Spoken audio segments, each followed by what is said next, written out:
नमस्कार दोस्तों, आप देख रहे हैं ज्ञान विद हिमांशु। आज की इस वीडियो में हम क्लास 10th मैथ चैप्टर 2 के बारे में बात करेंगे। हम इस वीडियो में ऐसे इंपॉर्टेंट क्वेश्चन करने वाले हैं जो कि सीधे बोर्ड एग्जाम में पूछे जाते हैं। यदि आप वीडियो को पूरा ध्यान से देख लेते हो तो ये पूरा चैप्टर आपको बिल्कुल क्लियर हो जाएगा। इसलिए वीडियो को लास्ट तक अवश्य देखना, क्योंकि हर question exam point of view से बहुत इंपॉर्टेंट है। तो चलिए बिना समय बर्बाद किए शुरू करते हैं आज की क्लास। पहला सवाल है, किसी बहुपद Px के लिए y Px का ग्राफ नीचे आकृति 2.10 में दिया है। प्रत्येक स्थिति में Px के शून्यकों की संख्या ज्ञात कीजिए। यानी हमें x के शून्यकों की संख्या ज्ञात करनी है। ठीक है, ये आपका उसका एक डायग्राम बना दिया है। ये पहला सवाल, ये दूसरा, तीसरा, चौथा, पाँचवा, छठा।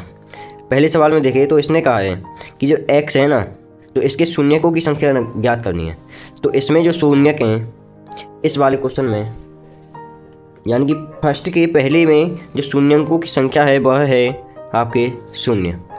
ठीक है, शून्यकों की संख्या क्या है? शून्य, 0। इसमें एक भी शून्यक नहीं है। बात इसकी क्या है, देखो x है, ये x है, ये x वाली रेखा कौन सी है? ये इसको कितनी बार काट रही है? एक बार काट रही है। तो इसमें शून्यंक 1 है। ये कितनी बार काट रही है? 1, 2, 3। तो इसमें शून्यकों की संख्या 3 है। ये कितनी बार काट रही है? 1, 2। तो इसमें 2। ये 1, 2, 3, 4, तो इसमें 4, 1, 2, 3, तो इसमें 3। यानी कि पहले में शून्य है, ये नहीं काट रही। दूसरे में 1, तीसरे में 3, और चौथे में 2, पाँचवें में 4, छठे में 3। अब बात करते हैं अगले क्वेश्चन की। अगला क्वेश्चन बहुत ज़्यादा आता है एग्जाम में कि बहुपद क्या है। ये कई बार मैंने एग्जाम में देखा है, ये आता ही आता है कि बहुपद क्या है, डेफिनेशन लिखिए। तो बहुपद वह बीजीय व्यंजक जिसमें चर की घात धन पूर्णांक हो। यानी कि जो चर है ना, जैसे कि ये चर है, तो इसकी जो घात है वो पॉजिटिव हो, धनात्मक हो। तो वह बीजीय व्यंजक जिसमें चर की घात धन पूर्णांक हो उसे बहुपद कहते हैं। ठीक है, जिसकी घात कैसी हो? धन, यानी कि धनात्मक हो, वो पॉजिटिव हो, तो उसे क्या कहेंगे? बहुपद। जैसे कि x² + 3x + 5, ये क्या है? एक बहुपद है, तो इसे हम एक बहुपद कहेंगे। फिर दोबारा रिवीजन करूँ कि वह बीजीय व्यंजक जिसमें चर की घात धन पूर्णांक हो उसे बहुपद कहते हैं। याद रहेगा, याद रहेगा। ठीक है, और जैसे उदाहरण में x² + 3x + 5, यह क्या एक बहुपद है। अब बात करते हैं अगले क्वेश्चन की। देखो, आप कहोगे कि भाई आपने ये लिख के क्यों रखे हैं? तो लिख के इसलिए रखें क्योंकि एग्जाम आने वाले हैं, आपको केवल समझाने हैं। तो लिखने में क्या टाइम जाता है, इससे क्या है, ये जल्दी वीडियो हो जाती है, लॉन्ग वीडियो नहीं होती इतनी लंबी, और क्वेश्चन आपको समझ में आ जाते हैं, इसलिए मैंने लिखे हैं। तो अगला क्वेश्चन है कि बहुपद x² - 5x + 6 के शून्यक ज्ञात कीजिए। यदि हम इस क्वेश्चन की बात करें तो ये क्वेश्चन बहुत ही बढ़िया है। देखो, बहुपद x² - 5x + 6 के शून्यकों की अगर हम बात करेंगे तो समीकरण क्या है कि x² - 5x + 6, तो इसके इक्वल में क्या लिख लेंगे हम?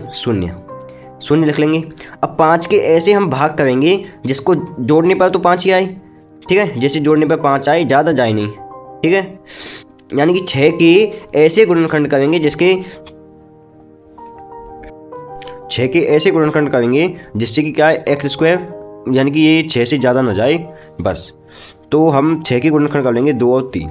ठीक है, तो x - 2 और x - 3 ये लिख लिया हमने। तो इन दोनों में से हम एक को ले लेंगे, एक को दोनों में से। तो x का मान 2 आ जाएगा और इस x का मान 3 आ जाएगा। तो 2 और 3 इस बहुपद के, यानी कि x² - 5x + 6 के शून्यक, ये 2 और 3 आ जाएंगे। अब बात करते हैं अगले क्वेश्चन की कि बहुपद Px x² - 4x + 3 के शून्यकों का योगफल और गुणनफल ज्ञात कीजिए। तो योगफल और गुणनफल ज्ञात करने के लिए आपको सबसे पहले तो Px करना होगा, फिर x², ये समीकरण लिख लिया। तो α + β = -b/a = 4। ठीक है, यानी कि -b/a के रूप में लिख ली और ये मान यहाँ रख दिया। बात करते हैं α × β, यानी कि ये क्या हो गया? α + β = -b/a = 4, यानी कि ये क्या मान निकल आया? ये निकला आया जोड़, यानी कि योगफल निकल आया 4।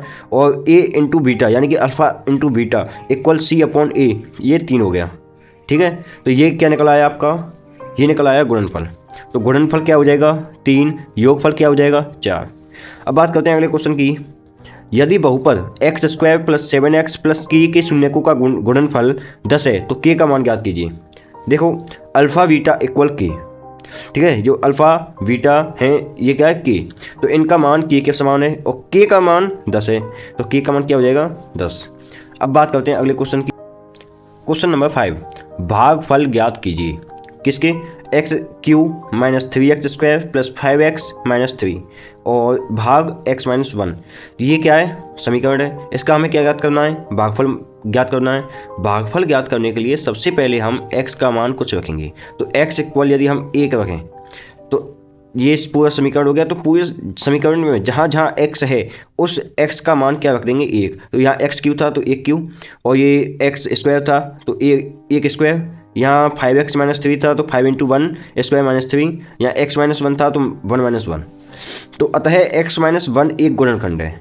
जो x-1 है वो क्या है, एक गुणनखंड है, और भाग देने पर भागफल x² - 2x + 3 सामने निकल के आएगा। अगला क्वेश्चन है आपका कि निम्न द्विघात बहुपद के शून्यक ज्ञात कीजिए, x² - 2x - 8। तो px के रूप में लिख लेंगे x² - 2x - 8।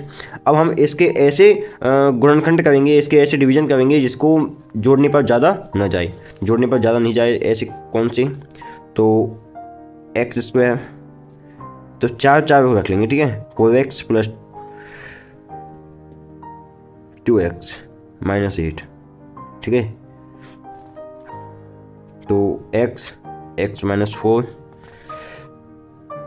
+ 2x-4, तो इन दोनों में से एक ले लेंगे x-4 और इस बाहर वाले मटेरियल को ले लेंगे x + 2। अब इनको समीकरण से बाहर निकालेंगे इस ब्रैकेट से, तो x-4 = 0, x + 2 = 0। इस माइनस को इधर, इस 4 को इधर भेजेंगे तो x = 4, इसको इधर भेजेंगे तो x - 2। ये क्या निकल के आए, आपके बहुपद निकल के आए। यानी कि ये क्वेश्चन है आपके 6-7, इन क्वेश्चनों से बाहर एक भी क्वेश्चन नहीं जाएगा।